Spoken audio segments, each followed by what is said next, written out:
안녕하세요. 저는 올해로 60대 후반을 바라보는 남자입니다. 어떻게든 제 인생은 젊었을 때부터 단 한 번도 편하게 풀린 적이 없네요. 사람 인생이 어쩜 이렇게도 모진죠. 그렇게 힘들고 모질었던 인생을 돌고 돌아 이곳에 글을 쓰게 되었네요. 한 사람을 만나고 그로 인해 받았던 저의 상처들, 어디서부터 어떻게 이야기를 시작해야 할지 막막하긴 하지만 천천히 제가 살아온 이야기를 해보겠습니다. 삼촌, 배고파요, 배고파. 라면 먹고 싶어요. 배가 고프다며 제게 애절한 눈빛을 보내던 옆집 소년을 처음 만난 것은 제 나이 30도 안 되었을 때의 일이에요. 이 소년은 제가 살던 다세대 주택 반지하 바로 옆집에서 갓난쟁이 때부터 보아왔던 아이였죠. 막노동을 하면서 하루 벌어 하루 살면서 그저 혼자 편하게 살자 생각하고 지내던 시절이었어요. 저는 어린 시절 부모님이 모두 돌아가시고 누나와 단 둘이 살았었습니다. 3살 위의 누나는 저를 위해 많은 것을 희생했고 그런 누나가 보호자 역할을 해준 덕분에 삐뚤어지지 않고 생활했었어요. 항상 누나는 제게 많은 것을 베풀어주는 사람이었죠. 먹을 것이 생기면 제가 충분히 많이 먹고 나서 남은 것만 먹었고 제게는 이미 먹었다고 거짓말까지 했어요. 부모님이 없으니 생활비가 없는 것은 당연했고 그로 인해 먹을 것은 항상 부족했었거든요. 누나가 중학생, 제가 국민학교에 다닐 때부터 그런 생활을 시작하게 되었으니 얼마나 부족한 것이 많았겠어요. 친척분이 계시긴 했지만 아주 가끔 들러 저희에게 쌀 한 포대와 간단한 먹거리를 사다 주실 뿐 많은 관심을 주지는 않았답니다. 부모님이 남기고 가신 아주 조금의 돈과 방 한 칸짜리의 반지하 전셋집, 이것이 누나와 제가 가진 전부였죠.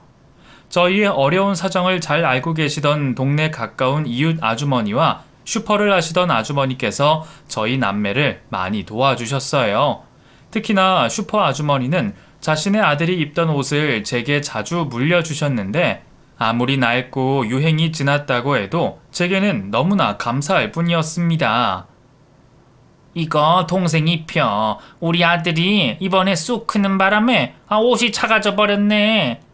내가 생일이라고 비싼 메이커 사준 거니까 그 오래오래 두고 입혀. 응? 네가 고생이 많다 정말. 어머 아주머니 너무 감사해요. 이런 것까지 어떻게 은혜를 갚아야 할지 모르겠어요. 어렵고 힘든 사람들 다 돕고 사는 거지 뭐. 엄마 아빠 없이 네가 참 고생이 많다. 너도 한참 공부하고 놀 나이에 동생 챙기고 집안 살림을 다 하니 원. 감사하게 받은 옷은 제게 넉넉히 맞았고 저는 그 옷을 아주 자주 입고 다녔던 것 같아요. 그런 메이커의 옷은 한 번도 입어본 적이 없었으니까요. 어려운 생활은 계속해서 이어졌고 누나는 고등학교도 채 졸업하지 못한 채 생활전선에 뛰어들었어요. 그 돈으로 제게 학원도 보내주었고 맛있는 고기도 사주었죠. 그리고 몇 년이 지난 후 누나는 그 슈퍼집 큰아들과 어느새 결혼을 한다는 말을 하더라고요. 아주 많이 깜짝 놀라기는 했지만 언제나 든든하게 저희 곁을 챙겨주는 그 형이 누나 남편이 된다는 소리를 들으니 많이 기쁘더군요. 이미 누나의 뱃속에는 아이까지 찾아온 상황이었는데 슈퍼집 아주머니는 그 말을 듣고 나서 실신을 하실 정도로 충격이 크셨습니다. 그리고는 완전히 180도 달라진 태도로 저희들을 대하셨죠. 은혜를 원수로 갚는다는 둥, 배은망덕하다는 둥의 말씀을 하시면서 자신의 아들이 이런 집에 결혼을 한다는 것은 있을 수 없는 일이라며 길길이 날뛰셨어요.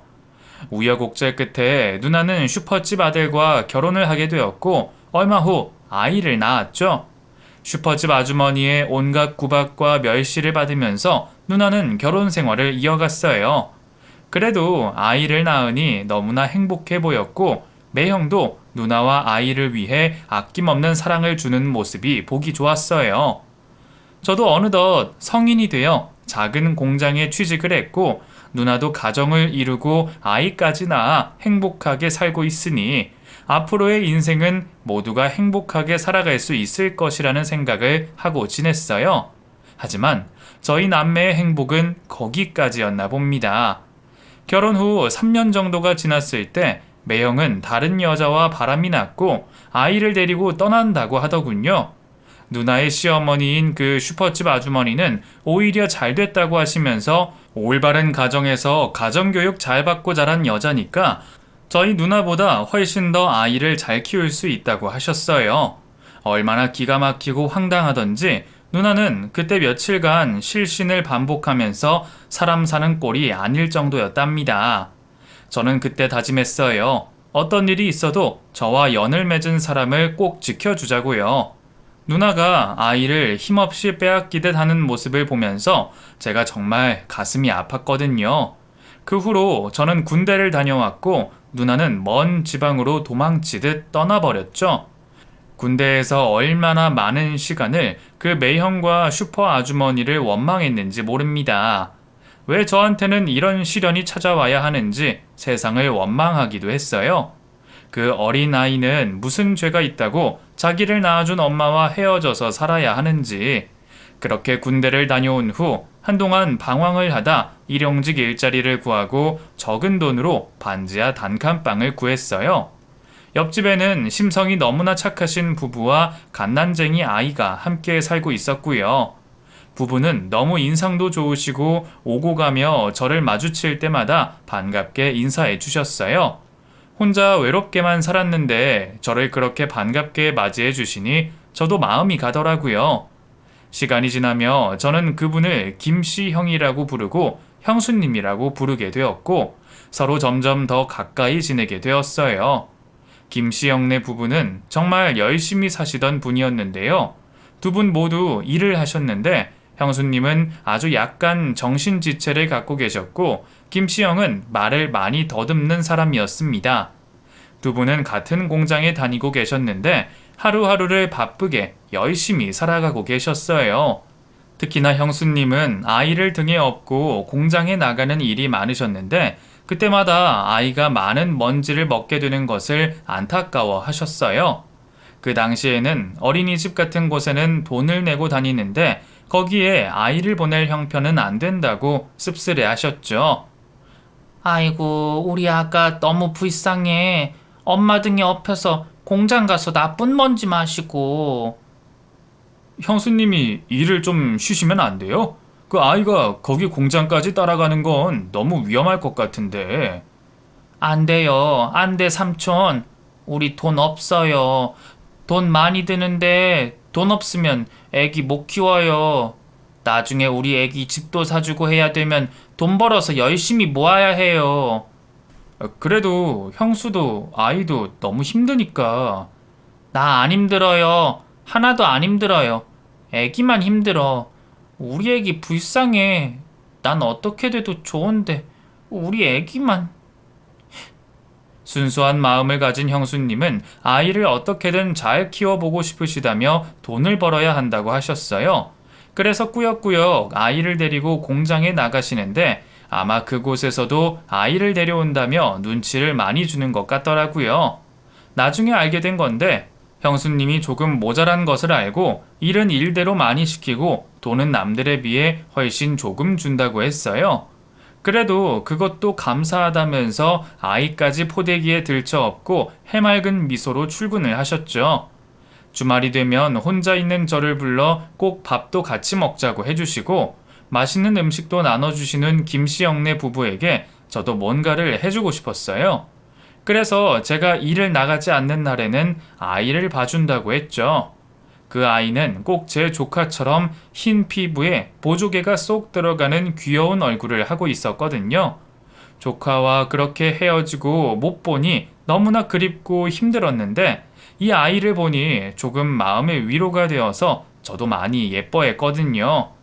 형수님은 처음에는 그렇게 제게 짐이 될 수 없다고 하시며 거절하시더니 아이도 저를 잘 따르는 모습을 보고 점점 마음을 열게 되셨습니다. 그래서 공장이 바빠 주말에도 일을 나가야 할 때면 제가 먼저 나서서 그 소년을 봐준다는 말을 하였고 김씨 형네 부부는 그 아이를 제게 몇 시간씩 맡기기도 했죠. 아이를 보는 일이 힘들 법도 한데 이상하게 그 아이는 하나도 힘들지가 않았어요. 말도 잘 듣고 투정도 안 부렸으며 저를 보며 웃어주던 얼굴이 왜 이리 귀엽던지요. 처음에는 형네 사정이 어려워서 아이를 봐주었지만 나중에는 그 아이와 함께 있는 시간이 좋아서 제가 먼저 말을 할 때도 있을 정도였다니까요. 시간은 몇 년이 흘러 어느덧 갓난쟁이 아이는 쫑알쫑알거리며 말을 하는 나이로 컸어요. 삼촌, 나 놀이터 가고 싶어요. 미끄럼틀 탈 거야. 그래, 우리 같이 놀이터 나가자. 삼촌이랑 놀이터 가서 재밌게 놀자. 야호, 신난다. 우리 삼촌 최고. 놀이터 가면 최고야. 응, 우리 아빠 힘들다고 놀이터 잘 안 가거든. 삼촌이랑 놀이터 가는 거 너무 좋아. 그럼 우리 놀이터에서 신나게 놀고 아이스크림도 사 먹을까? 어때? 야호, 삼촌 최고. 삼촌은 슈퍼맨. 민석이라는 그 아이는 슈퍼맨 삼촌이라고 부르며 저를 많이 따랐어요. 혀짧은 소리를 내면서 강아지처럼 저를 쫄랑쫄랑 따라오는 그 아이의 모습은 정말이지 너무나도 귀엽더군요. 아까도 말씀드렸다시피 그 당시에 저는 하루 벌어 하루 사는 그런 생활을 했어요. 뚜렷한 목표도 없고 그냥 적당하게 편하게 살자는 주의였죠. 하도 고생을 해서 그런지 이제는 누릴 것을 좀 누리고 하고 싶은 것도 하면서 살자는 생각을 했던 것 같아요. 꾸역꾸역 돈 모으고 아껴 쓰고 하는 생활이 좀 지겨워졌었다고나 할까 그런 마음이었죠. 결혼도 안 하고 혼자 살다 보니 그럭저럭 하루 벌어 하루 즐기며 사는 인생이 나쁘지도 않더라고요. 가끔 주변에서 여자를 소개시켜준다는 말을 해서 몇 번 만나보기는 했는데 하나같이 저의 직업과 재산, 타고 다니는 자동차 같은 것만 관심을 갖고 저의 진심 어린 마음 같은 것은 관심이 없는 것 같더라고요. 그런 모습을 보니 굳이 결혼이라는 것에 관심이 없어진 것도 사실이고요. 그런 제가 휴일이 되면 옆집 형네 가족들과 맛있는 것도 먹고 동네에 있는 작은 공원 같은 곳도 함께 하게 되었죠. 뭔가 아주 가까운 친척 같은 그런 느낌이 너무 좋았고 더군다나 그 소년과 놀아주는 일이 제게는 매우 즐겁게 느껴지더라고요. 그러던 어느 날 정말 끔찍한 일이 벌어지고 말았어요. 그날은 토요일 밤이었는데 그날따라 저녁이 다 된 시간에 공장에서 일이 생겼다며 급히 가야 한다고 옆집 형네 부부가 제게 아이를 부탁했었는데요. 저기 그 공장에 가봐야 하는데 우리 애랑 좀 같이 있어줄 수 있어? 오늘은 좀 늦을 것 같은데. 아, 그럼요. 근데 형님 공장에 무슨 일이 있어요? 그 토요일 저녁인데 또 공장에 가야 되는 거예요? 아, 저기 그 기계 한 대가 잘 안 되는데 사장님이 나보고 가서 고쳐놓으라고 해서. 아, 그래도 이 시간에 금방 갔다 올 거야. 그 애엄마가 같이 가서 도와주면 빨리 끝나니까 괜찮아. 우리 애만 좀 잘 봐줘. 내가 이렇게 부탁할게. 혹시 무슨 일이 있으면 우리 공장 전화번호 알지? 거기로 전화하고. 늘 신세 져서 미안하다. 걱정 마세요. 같이 놀다가 졸리다고 하면 재울 테니까요. 옆집 형님 부부는 토요일 저녁 늦은 시간에 공장으로 향했고 한참 시간이 흘렀는데도 돌아오지 않았습니다. 아이가 졸려해서 재우다가 깜빡 저도 함께 잠이 들었고 잠에서 깨어나 보니 다음날 아침 9시가 넘은 시각이더군요. 이 시간까지 옆집 형님이 오지 않은 것이 너무나 이상해서 저는 얼른 옆집으로 가보았어요. 문을 두드리면서 형님의 이름을 불러보았지만 집 안에서는 아무 인기척이 없었죠.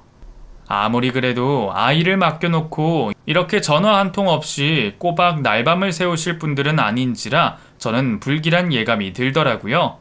저는 그 즉시 예전에 알려주신 공장 전화번호로 전화를 걸었는데 일요일이라서 그런지 아무도 받지를 않았어요. 몇 번이나 다시 걸어보아도 결과는 마찬가지였죠. 그 순간 아이가 깨서 저를 보며 말하더라고요. 삼촌, 엄마는 아빠는? 우리 엄마 아빠 아직도 안 왔어? 아, 응. 아까 전화 왔는데 일이 너무 많아서 조금 늦으신데. 정말? 나 엄마 아빠 보고 싶은데 빨리 오라고 하면 안 돼? 삼촌 공장 전화번호 몰라? 아, 저기 배고프지? 우리 밥 먹을까? 밥 먹고 있으면 오실 것 같은데. 응, 나 배고파. 삼촌 나 밥 줘. 그래, 밥 먹자. 밥 먹고 있으면 엄마랑 아빠가 짠하고 오실 거야. 여기 눈곱 봐라. 엄마 아빠 오시기 전에 세수도 하고 그래야겠네, 이 녀석. 아이에게 밥을 차려주고 저희는 함께 밥을 먹었고 시간은 그로부터 2시간이 더 흘렀어요. 하지만 그때까지도 아무런 연락이 없더군요. 그제서야 저는 상황이 이상하다는 것을 알고 움직이기 시작했고 동네 분들에게 김씨 형네가 다니는 공장의 위치를 물어 찾아갔습니다. 하지만 공장 문도 굳게 닫혀서 찾을 수가 없었고 혹시나 하는 마음에 경찰에 신고를 했는데 글쎄 어제 새벽 시간에 병원 응급실에 실려온 환자가 그 김씨 형네 부부라는 소식을 듣게 되었어요. 늦은 새벽에 뺑소니 차량에 치여서 병원으로 실려왔다고 하더라고요. 저는 그 순간 불이 나게 아이를 데리고 병원으로 달려가 보았지만 이미 김시영과 형수는 세상을 떠난 후였습니다. 도대체 이게 무슨 일인지 너무나 황당한 마음에 갈피를 못 잡고 있는데 아이가 동그란 눈에서 눈물을 뚝뚝 흘리며 이상한 분위기를 눈치챈 것 같더라고요. 삼촌, 우리 엄마 아빠 어딨어? 여기 어디야? 우리 엄마 아빠 보고 싶어. 응, 그래. 저기 그게 있잖아. 그게 말이야. 삼촌, 빨리 우리 엄마 아빠 찾아줘. 병원에 왜 온 거야? 여기 말고 다른 데 가서 찾아줘, 빨리. 불안해하는 아이에게 저는 어떤 말도 하지 못한 채 멍하니 바라볼 수밖에 없었어요. 김시영네 부부는 두 분 모두 고아원에서 자라셨고 주변에서 도와줄 친척이 아무도 없다는 것을 알게 되었습니다. 장례는 어떻게든 치러야 했기에 저는 보호자 대신으로 장례 절차를 밟았고 아이와 함께 장례식을 치렀어요. 김시영의 부부가 다니던 공장 사장님과 몇몇 분들이 오셔서 장례 절차를 도와주셨고 아무도 찾아오지 않는 장례식을 지키며 그렇게 발인까지 마치게 되었습니다. 아이는 이 세상 천지에 아무도 의지할 곳이 없는 고아가 되고 말았어요. 너무 갑작스런 일에 모두가 다 당황을 할 수밖에 없었고 홀로 남은 아이는 세상 천지 불쌍한 고아의 신세가 되어버렸습니다. 그 모습을 본 저는 아이가 너무 짠했고 최대한으로 아이를 챙겨주자고 마음먹었어요. 사실 저도 일을 해야 먹고 살 수 있는 일용직 근로자였기 때문에 제 코가 석자였는데도 말이죠. 하루 종일 아이와 붙어 있을 수는 없어 며칠 후에는 아이를 홀로 집에 두고 먹을 것을 사놓은 후에 일을 하러 나갔어요. 그런데 집에 혼자 두고 온 아이가 눈에 밟혀 일도 제대로 안 되고 실수를 연발했습니다. 어이 박씨, 뭐해? 정신 똑바로 안 차려? 어디다 정신을 빼먹고 멍하게 있는 거야? 예, 죄송합니다. 젊은 사람이 말이야. 나이 50 넘은 사람보다 일을 못하니 어디 일당을 줄 수가 있어? 돈 아깝지 않게 일을 하란 말이야. 예, 죄송합니다. 정말 죄송합니다. 하지만 그런 혼이 나고도 저의 정신은 오로지 그 아이에게만 쏠려 있었고 일을 다 마치지 않은 상태로 부랴부랴 집으로 가버렸어요. 집에 혼자 있던 아이는 TV를 본 채로 잠이 들어 있었고 옆에는 제가 사다 놓은 우유와 빵봉지만이 남아 있더군요. 너무나 안쓰러운 마음에 저도 모르게 밥을 하고 반찬을 만들어 잠들어 있는 아이를 깨워 밥을 먹였고 그렇게 저희는 하나가 되어버렸습니다. 꼭 저와 같은 모습을 한 이 아이를 도저히 혼자 내버려 둘 수는 없었거든요. 결혼도 하지 않은 총각인 제가 그 길로 고아가 된 아이를 제 집에 데려왔고 함께 살기로 결심했어요. 막상 아이를 데려오니 일을 하는 것에도 제약을 받고 여자를 만나는 것도 할 수가 없더라고요. 불쌍한 마음에 데려온 것과는 다르게 제 삶까지 너무나 많은 영향을 받다 보니 솔직히 그때 저는 고아원에 데려다 줄까도 생각을 했습니다. 이러다 둘 다 같이 굶어 죽을 수는 없는 노릇이잖아요. 하지만 만나지 못하는 제 조카 생각도 났고, 그래도 어떻게든 힘겹게 고아원에 가지 않고 살았던 저와 누나의 모습을 떠올리며 보내지 않기로 마음먹었어요. 아침과 점심에 먹을거리를 챙겨놓고 저는 오전 일찍 일을 나갔다가 최대한 늦지 않게 집에 오려고 노력했습니다.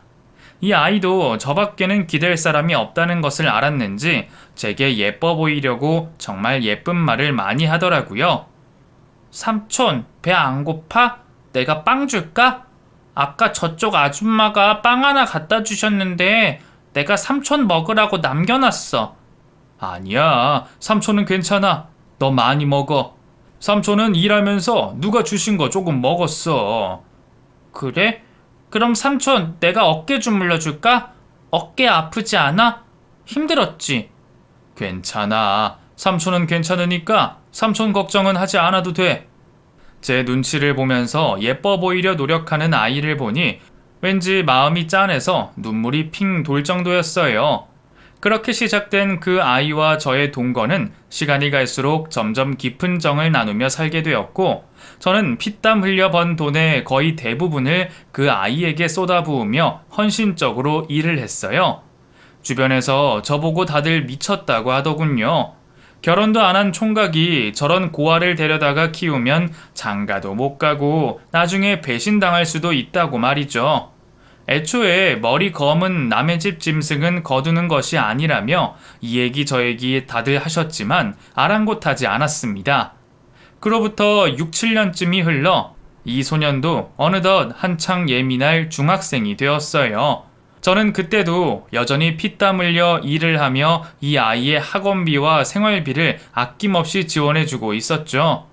저는 원래 혼자 살면서 돈을 많이 벌기보다는 적당히 벌어서 제가 하고 싶은 것을 하면서 살자는 주의였어요. 워낙에 어렸을 때 없이 살다 보니까 아무것도 하지 못했었거든요. 근데 아이를 키우면서는 그런 일이 가능하지 않더군요.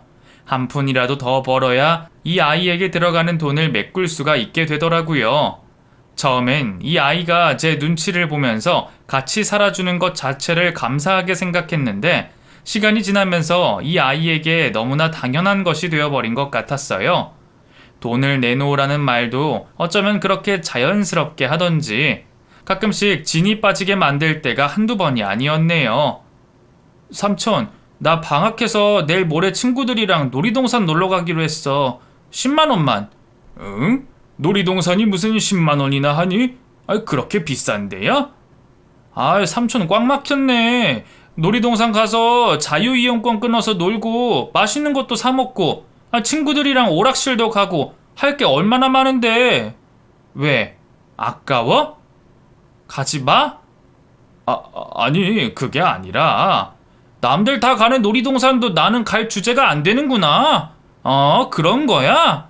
아니야. 무슨 말을 그렇게 하냐? 삼촌이 뭐 언제 한 번이라도 너한테 돈 안 준 적 있냐? 알았어. 내일까지 줄게. 이런 식으로 제게 돈을 달라는 말을 서스럼 없이 하기 시작했었죠. 사람이라는 동물은 정말 환경에 따라 금방 변하는 사람이더군요. 그리고 그때쯤 제 사정을 너무 잘 알고 있는 지인이 여자를 소개시켜 주셨어요. 언제까지 그렇게 혼자 살고 있지 말라고 하면서요.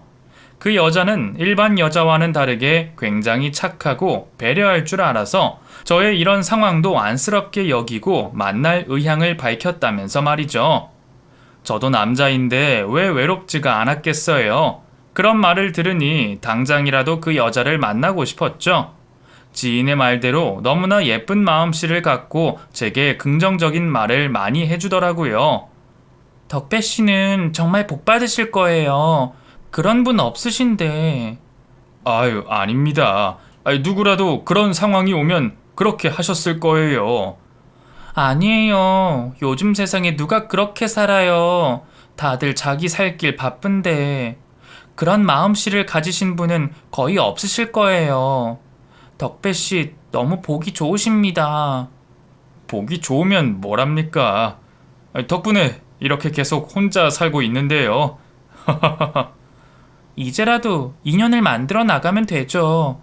저랑요. 그 여자는 제게 적극적으로 마음을 표현해 주었어요. 그런 여자를 누가 마다할 수 있겠습니까?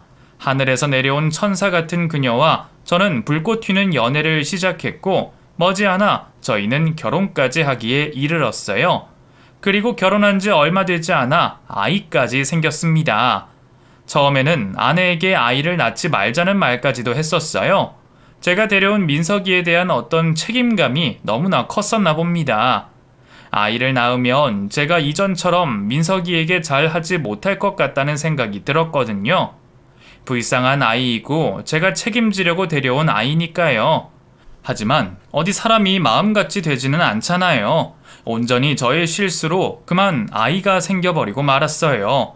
민석이는 제가 결혼을 하고 아이를 낳으니 문제를 일으키기 시작했죠.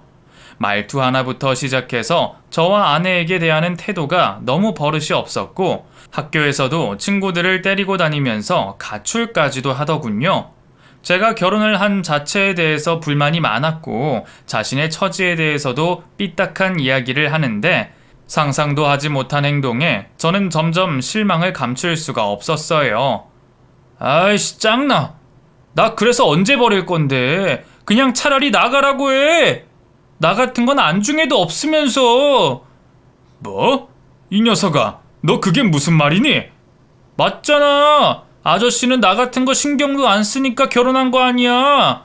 거기다 애까지 낳았으니 앞으로 아주 볼만 하겠구만. 아저씨? 이제는 삼촌이라고도 안 부르는 거니? 그런 거야? 아니 그럼 나는 평생 결혼도 하지 말고 너만 보고 그렇게 살란 말이냐? 내가 여태껏 너한테 어떻게 해줬는데, 어? 참나 기가 막혀서. 남들이 보면 무슨 엄청난 거 해준 줄 알겠네. 누가 데려오래? 그냥 고아원이나 맡겼으면 이렇게 비참한 심정도 안 들잖아. 아, 왜 데려와서 사람 비참하게 만들어? 소리를 버럭 지르더니 문을 쾅 세게 닫아버리고 밖으로 나갔고 그 후로 일주일이 넘게 집에 들어오지 않았어요.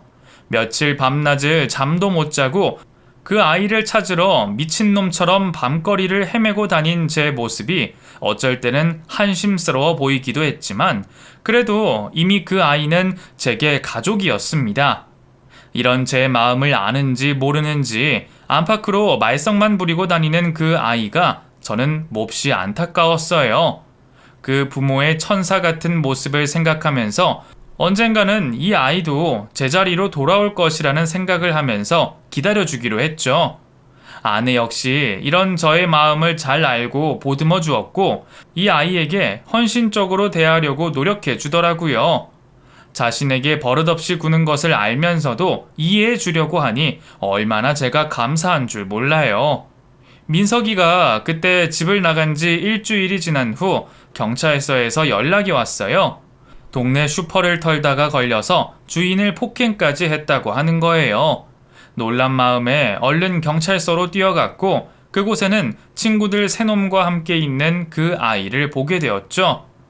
민석아, 너 정말 이게 무슨 꼴이냐? 아이씨, 여긴 왜 오고 난리야? 아저씨 나 버린 거 아니었어? 이제 자기 마누라랑 애도 있는 사람이 여기까진 웬일이래? 뭐? 이 녀석 너 무슨 말을 그렇게 하니? 내가 널 언제 버렸다고 그래? 이러지 말자. 너 이런 애 아니야. 얼마나 착한 앤데 이러지 마. 하늘에 계신 부모님이 안 좋아하실 거야. 저는 결국 이 아이를 위해 제가 모아둔 목돈을 꺼낼 수밖에 없었어요. 절도와 폭행으로 감옥에 가는 일은 절대로 막아야 했거든요. 아직 한참 미래를 위해 무엇이든 할 수 있는 나이인데 이런 식으로 아이가 망가지는 꼴은 볼 수가 없었습니다. 합의를 위해서 어떻게든 무슨 짓이든 해야 한다는 마음으로 피해자를 찾아가 빌고 또 빌고 무릎까지 꿇었고 일용직을해서 번 목돈을 찾아 합의금으로 주고 나서야 일이 마무리가 되었어요. 이 일로 아내와도 엄청나게 크게 다투게 되었습니다. 아무리 아내가 천사같이 착하다고 해도 이렇게까지 하는 저를 이해할 수는 없었을 거예요. 그리고 그 후로 성인이 된 아이는 껄렁껄렁 밖에서 나쁜 친구들과 어울리며 일도 제대로 하지 않더군요. 집에는 1, 2주에 한 번씩 들어왔는데 들어올 때마다 쭈뼛쭈뼛거리며 제게 돈 얘기를 꺼냈어요. 생활비도 필요하고 자동차를 사야 하는데 돈이 모자르다고 하면서 말이죠. 제 행동이 바보 같은 줄 알면서도 저는 그 아이를 위해서 최선을 다했어요. 제 나이 50이 넘어서 피땀 흘려 모은 돈을 그 아이에게 주었고 이것이 나중에는 꼭 이 아이를 변화시킬 수 있다고만 생각했어요. 그리고 마지막이라고 생각을 갖고 이 아이를 위해 대출까지 받아 사업 자금을 대주었습니다. 나이 30이 다 되도록 제대로 된 직업 하나 없이 이 일 저 일 하고 다니는 아이를 위해서 제가 마지막으로 해줄 수 있는 일이라고 생각했거든요. 민서가, 이건 내가 모은 돈하고 그 대출받은 돈이다. 네가 저번에 말한 사업, 모자르겠지만 일단 이걸로 시작해봐라. 내가 마지막으로 너한테 해줄 수 있는 일이다. 택도 없이 모자르지만 일단 어떻게 대충 시작은 할 수 있겠네.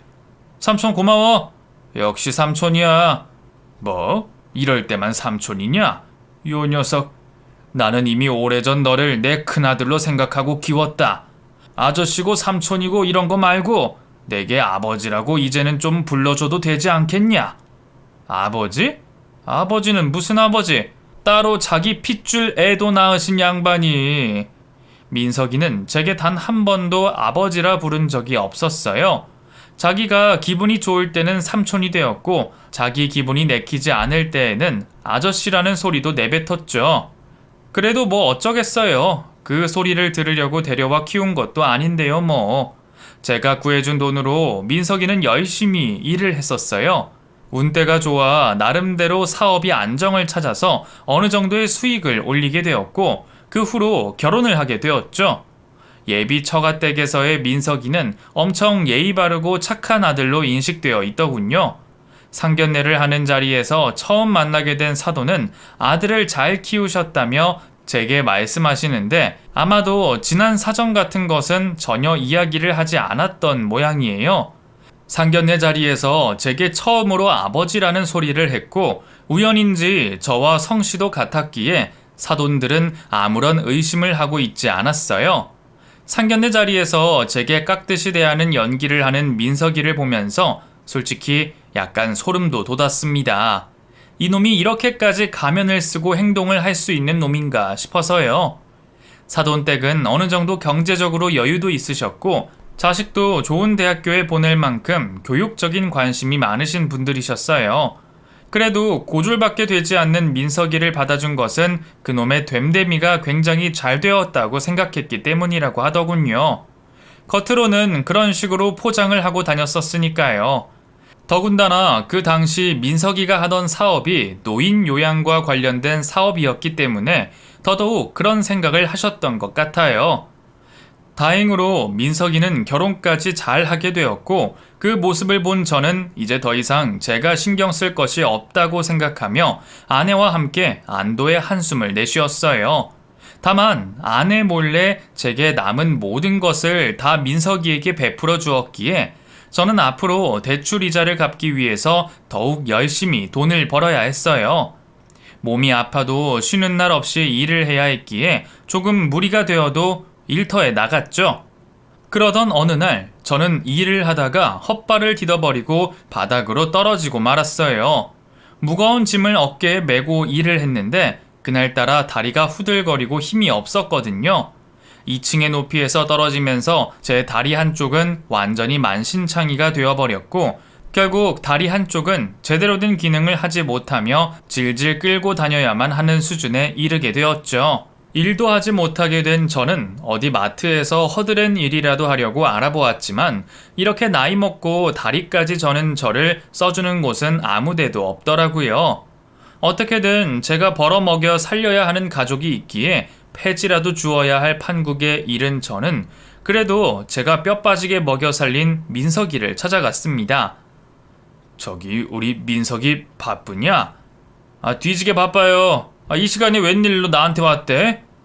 너도 30년 키운 내 자식이나 마찬가지인데 애비가 자식 찾아온 게 뭐 잘못됐냐? 뭐 애비? 자식? 우리가 언제 피를 나누기는 했었나? 그 꼴을 해가지고 여기까지 찾아오다니. 참, 쪽팔리니까 얼른 가요. 할 말 있으면 전화로 하고. 민석이는 다리를 저는 제 모습을 보고 다른 직원이 보면 창피하다고 얼른 돌아가라고 했어요. 저는 너무 황당해서 그 자리에서 아무 말도 하지 못했죠. 잠시 후 제가 그 자리에 멍하니 서 있으니 민석이가 또 제게 말했어요. 아이씨, 안 가고 뭐해? 빨리 안 가? 야, 이놈아, 너 지금 무슨 말을 그렇게 하냐? 어디 이제 와서 애비 같은 소리를 해. 그 꼴이 되니 어디 들러붙으려고? 내가 그 꿍꿍이 모를 줄 알아? 야, 이 녀석아, 너 어떻게 나한테 그런 말을? 우리가 뭐 피라도 한 방울 섞였어? 돈 못 벌게 되니까 어떻게 나한테 돈 좀 빼먹으려고 하나 본데 내가 그렇게 호락호락한 놈으로 보여? 세상 천지에 어떻게 이럴 수가 있냐? 다른 사람들은 그래도 너는 나한테 그러면 안 된다, 이놈아. 내가 왜 이 꼴이 났는데? 너 데려다가 키우느라 뼈 빠지게 일하다가 이 꼴이 된 건데? 아이 참나, 누가 아저씨더러 나 키워 달래요? 그냥 냅두지. 그럼 차라리 어디 부잣집에 입양이라도 됐었을 텐데. 당장 돌아가요. 민석이는 저를 멸시하는 눈빛으로 쳐다보더니 얼른 돌아가라며 제 등을 떠밀더군요. 얼마나 황당하고 기가 막히던지 순간 아무 말도 하지 못한 제 자신이 비참하기까지 했습니다. 그 길로 뒤를 돌아서 나오는데 얼마나 눈물이 쏟아지는지 한참 동안이나 눈물이 줄줄 흘러내려 거리를 지나가는 사람들이 다 쳐다볼 정도였어요. 저는 그날 밤 집에 가서 단 한숨도 자지 못했습니다. 머리 검은 짐승은 거두는 것이 아니라는 그 말이 딱 이해가 가는 순간이었어요. 이대로 가만히 있다가는 지난 세월이 억울해서 안 되겠더라고요. 저는 그래서 그 길로 민석이의 사돈댁을 찾아갔습니다. 아니 사돈, 이 시간에 여긴 어쩐 일이세요? 미국에 가셨다고 하던데. 미국이요? 누가 그러던가요? 그놈의 자식이 그러던가요? 네, 그 미국에 친척이 계셔서 아이 교육 차원으로 거기 가서 사시니 앞으로 연락이 안 될 거라고. 허허, 그 나쁜 놈이 이제는 저를 미국으로 버려버렸군요. 그 아이 사실 제가 데려다 키운 아이입니다. 이제 와서 이런 말씀이 어떻게 들릴지 모르겠지만 옆집에 살던 아이가 부모가 교통사고로 돌아가셔서 제가 데려왔어요. 그리고 뼈 빠지게 지금껏 키워왔고요. 근데 이 녀석이 제 다리가 이 꼴을 난 걸 보더니만 저를 버리네요. 네? 아니 그게 지금 무슨 말씀이신지. 사돈은 제 말을 이해할 수 없다는 듯이 쳐다보았고 저는 그동안의 일을 하나하나 다 말씀드렸어요. 그제서야 두 눈이 휘둥그레지며 한참 동안 말이 없으셨죠. 그저 착하고 부모한테 잘하는 사위인 줄로만 알고 있었는데 이면에 있는 쓰레기 같은 모습을 알게 된 사돈은 경악을 금치 못하시더군요. 저는 그 길로 다시 이놈의 사업체로 찾아갔습니다. 그리고는 가장 먼저 출근하는 직원을 붙들고 이놈에 대한 얘기를 해주었죠. 민석이가 하는 사업의 종류가 노인 요양과 관련된 것인지라 사실 이런 일들이 굉장히 민감하게 받아들여질 수 있었거든요. 제가 대출까지 받아서 만들어준 돈으로 버젓이 저를 버리고 일을 하는 이 녀석을 저는 도저히 가만히 둘 수가 없겠더군요. 처음에는 의아하게 생각하며 저를 의심하는 눈빛으로 바라보더니 결국 그 소문은 일파만파 퍼지게 되었습니다. 제가 이런 일을 한 것을 알게 된 민석이라는 놈은 예상대로 저희 집을 찾아왔어요. 당신 미쳤어? 이 아저씨가 삼촌 불러줬더니만 앞뒤 분간도 못하고. 그래, 나 미쳤다. 그때 너를 데려다가 30년 동안 뼈 빠지게 키운 내가 미쳤다. 이 배은망덕한 놈 같으니라고. 네가 어떻게 나한테 이럴 수가 있냐? 내 다리가 이 꼴이 나고 더 이상은 빼먹을 게 없는 것 같으냐? 이놈의 영감탱이가 정말 미쳤나? 진짜 나랑 한번 해볼래? 당신이 이러고도 무사할 줄 알아? 내 돈에 관심이 있나 본데 정신 똑바로 차려. 난 한 번도 나 데려다가 키워달라고 애원한 적 없다고! 그 순간 저쪽 한 구석에서 저희의 모습을 고스란히 찍고 있는 제 아들 놈이 보였어요. 아들은 어느덧 자라서 민석이에게 말하더군요. 형님 하면서 불러주니까 자신이 뭐 대단한 거라도 되는 듯 착각하지 마세요. 당신이 지금 한 이 행동 고스란히 다 찍혀 있으니까 사람들한테 어떻게 잘 설명해 볼 궁리나 하세요. 뭐? 와, 이 집안 대단들 하시구나. 나만 빼고 어떻게 이렇게? 내가 그쪽 때문에 얼마나 많이 참고 양보한 줄 아세요? 저희 아빠는 그쪽 눈치 보느라 저한테 사랑도 제대로 마음 놓고 못 줬다고요. 짐승도 그렇게는 안 하겠다. 이 쓰레기 같은 인간. 제 아들은 어느새 훌쩍 자라 민석이에게 옳은 말을 쏟는 청년이 되어 있었어요. 민석이 눈치 보느라 뒷바라지도 제대로 못해주고 애정 표현도 잘 안 해주던 녀석인데 도망치듯 민석이는 저희 집을 빠져나가 버렸고 며칠간 그놈이 운영하던 사업체는 직원의 내부 고발로 시끌벅적해졌어요. 그 후로 민석이는 이혼을 당했다고 했습니다. 그리고 그 사단이 나고서도 정신을 못 차리고 제 아들을 찾아와 협박을 해대던 민석이 때문에 아들은 민석이의 행동이 고스란히 담긴 동영상을 민석이의 회사 직원에게 보내주었고 그로 인해 사업은 점점 기울어져 갔던 것 같아요. 몇 달이 지나고 사업체는 문을 닫고 민석이라는 놈은 어디론가 사라져 잠적을 해버렸더군요. 그 모습을 본 저는 가슴이 찢어질 듯 아팠습니다. 안타깝고 불쌍하고 그리고 또 제 자신이 비참하기도 하고 너무나 복잡한 마음을 갖고 잠도 제대로 자지 못했죠. 저의 마음고생을 누구보다 곁에서 지켜봐준 아내는 제게 말했어요. 당신 요즘 힘들어요? 너무 자책하지 말아요. 글쎄, 이렇게 해놓고도 내 마음이 편치 않은 걸 보니 그 민석이라는 놈 미운 정이 단단히 들었나 보. 나 다 알고 있었어요. 당신이 나 몰래 대출받아서 민석이 사업자금 대주고 그동안 모아놓은 적금 탈탈 다 털어서 결혼할 때 집 마련해 준 것도요. 나 그때 얼마나 서운했는지 알아요? 우리 아이는 그럼 앞으로 뭘 먹고 살아야 하나 했어요. 그걸 정말 알고 있었어? 여보, 미안해. 정말 미안하네. 당신 정말 할 만큼 했어요. 정말 할 만큼 했다고요. 이 이상 어떻게 더 해줘요? 당신은 당신 인생을 포기하고 민석이 키워준 거예요. 이제 그만 마음 편히 가져요. 그래, 그래야지. 세상에서 내가 제일 불쌍한 놈인데 말이야. 근데 돌아가신 민석이 부모님 볼 면목이 없어서. 민석이 부모님도 아마 당신이 한 모습을 보고 잘 가르쳤다 생각하실 거예요. 당신 그동안 민석이가 하는 행동들에 대해서 제대로 혼낸 적도 없잖아요. 다 해결해주고 다 들어주고 불쌍하니까 다 해줬잖아요. 그게 오히려 민석이를 더 나쁘게 만들었을지도 몰라요. 당신이 지금 한 행동 분명히 민석이를 다시 태어나게 만들 거라 믿어요. 그래요. 고마워 여보. 아내는 언제나 그랬듯 제게 천사같이 말을 해주었어요. 모든 것을 다 알고 있으면서도 참고 지켜봐준 아내가 너무나도 고마웠습니다.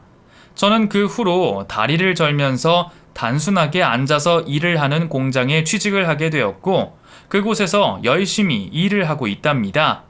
아내도 함께 그곳에서 일을 하고 있고 어느새 다 큰 아들 녀석은 군대에 가 있어요. 이번 주말은 군대에 있는 제 아들 녀석 면회를 가기로 했습니다.